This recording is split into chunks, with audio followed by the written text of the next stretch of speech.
यह पारंपरिक पेंटिंग के लिए इंजीनियरिंग छात्रा की जुनून की कहानी है। वे नरम पत्थरों, फ्यूज बल्ब, रद्दी बोतलों पर रंग और ब्रश का उपयोग करके आकर्षक पेंटिंग बनाती है। विशेष रूप से भगवान श्री जगन्नाथ के प्रति उनकी भक्ति और प्रेम को उन्होंने भगवान के विभिन्न स्वरूपों के आकर्षक चित्र बनाकर प्रदर्शित किया है। उन्होंने लॉकडाउन अवधि के दौरान इन चित्रों पर पूरा मन लगाकर काम किया और अब इन पेंटिंग ने भाग्यश्री को एक विशेष पहचान दी है। प्रधानमंत्री नरेंद्र मोदी ने राष्ट्र के लिए अपने मन की बात संबोधन के दौरान न केवल उनकी प्रशंसा की, बल्कि युवा पीढ़ी को प्रेरणा का संदेश भी दिया।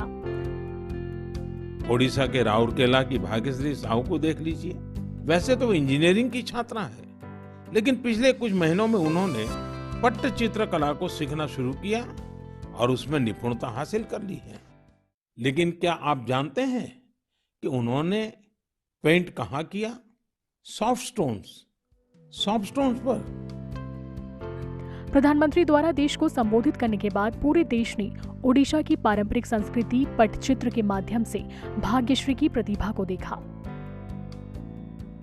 हमको तो बहुत खुशी लगा। हम बहुत खुश हैं और उन पर गर्व भी महसूस हो रहा है। पढ़ाई में कड़ी मेहनत के साथ ही वे बेहद प्रतिभाशाली भी हैं, जिन्हें अब पूरा देश जान रहा है। सारा प्राय समस्ते जानी लेनी तांको प्रतिभा को। भाग्यश्री ओडिशा के सुंदरगढ़ जिले के राउरकेला की निवासी हैं। हालांकि वो एमटेक की छात्रा हैं, लेकिन बचपन से वे चित्रकला में पारंगत नहीं थी। एक बार जब वे अपने परिवार के साथ पुरी जिले के रघुराजपुर गांव में गई, जिसे पट्टचित्र का जन्म स्थान माना जाता है, तो वे इन चित्रों से बहुत प्रभावित हुई। उन्होंने फैसला किया कि एक दिन वे पट्टचित्र पेंटिंग बनाएंगी। उन्होंने लॉकडाउन प्रतिबंधों का लाभ उठाया और भगवान श्री जगन्नाथ को अपने गुरु के रूप में स्वीकार करते हुए इन आकर्षक चित्रों को बनाना शुरू किया। उनकी कलात्मक कृतियां सोशल मीडिया पर बहुत लोकप्रिय हैं। लोगों की बढ़ती मांग को देखते हुए उन्होंने अपनी पट्टचित्र कलाकृतियों को ऑनलाइन बेचना शुरू कर दिया है।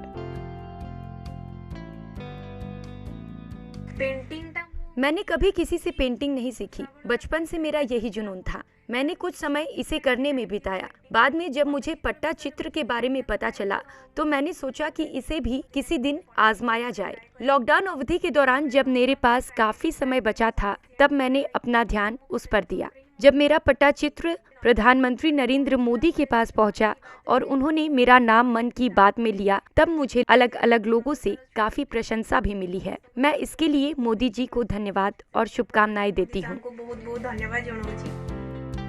एक बोतल पर पट्टचित्र बनाने में भाग्यश्री को लगभग 8 घंटे लगते हैं, जबकि उनका पूरा परिवार उनके प्रयास में अपना पूरा सहयोग देता है।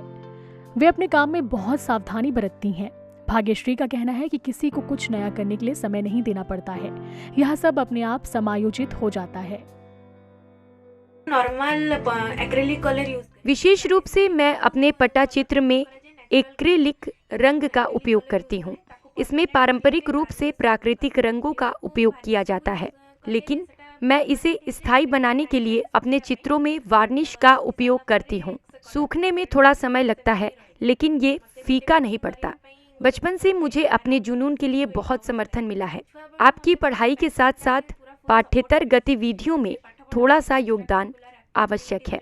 ठीक रे बैलेंस करके नेबाटा बहुत जरूरी। गर्व एवं गौरवर कथा हमें ये गर्व का क्षण और गौरव की बात है कि वे रंगों और ब्रश का इस्तेमाल उन सामग्रियों पर करती हैं जिन्हें हम बेकार समझकर फेंक देते हैं। हमें उम्मीद है उनकी आकर्षक रचना को न केवल देश में बल्कि पूरी दुनिया में एक विशेष पहचान मिलेगी। समग्र विश्व रे परिचित करेबे आमर यह आशा। भाग्यश्री ओडिशा की पारंपरिक कला को लाइमलाइट में लाकर और इसे उत्कृष्ट तरीके से पेश करके खुद एक उदाहरण बन गई हैं। पट्टचित्र के प्रति उनका जुनून निश्चित रूप से इस कला को नई ऊंचाइयों पर ले जाएगा। Bureau report, ETV Bharat. 24 घंटे लगातार खबरें देखने के लिए डाउनलोड करें ईटीवी भारत ऐप।